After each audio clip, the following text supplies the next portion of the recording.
Ça fait 11 ans que Francine Côté travaille comme caissière à l'Intermarché Boyer à Montréal. J'ai pris ma pré-retraite. Là, je pense à ma retraite, mais tu sais, des fois oui, des fois non, je suis pas sûre.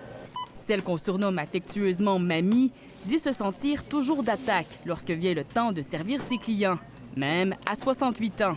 Je trouve que ça fait du bien, ça me fait faire du social. Puis ça fait voir du monde. Je trouve ça correct si on est capable de le faire. Au Québec, les 65 ans et plus sont maintenant un peu plus nombreux que les 20 ans et moins. Ils représentent désormais 20,8 de la population contre 20,6 pour les jeunes, ce qui ne s'était jamais vu auparavant. Le poids des personnes âgées de 65 ans et plus va continuer à augmenter, mais de façon beaucoup moins rapide qu'on l'a observé au cours des récentes années et va se stabiliser autour de 27-28 %. Alors que 6 des emplois sont actuellement vacants au Québec, le Conseil du patronat aimerait que les gouvernements déploient des mesures fiscales pour retenir les aînés sur le marché du travail. L'immigration est une des solutions et aussi le maintien en emploi des travailleurs expérimentés. Il faut que les gens puissent continuer à travailler plus tard pour participer plus longuement à la vie active.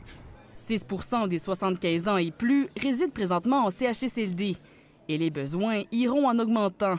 Ce qui fait dire à l'ancien ministre de la Santé, Régent Hébert, qu'il faut plus d'investissements en soins à domicile. Alors, on a une société et des gouvernements qui ne se sont pas adaptés à ce vieillissement extrêmement rapide et qui, là, doivent le faire de façon urgente pour qu'on puisse permettre aux personnes âgées de participer à la société, permettre aux personnes âgées de pouvoir vivre à la maison.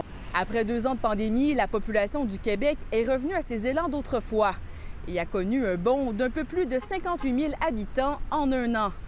Ici, Gabrielle Proulx, Radio-Canada, Montréal.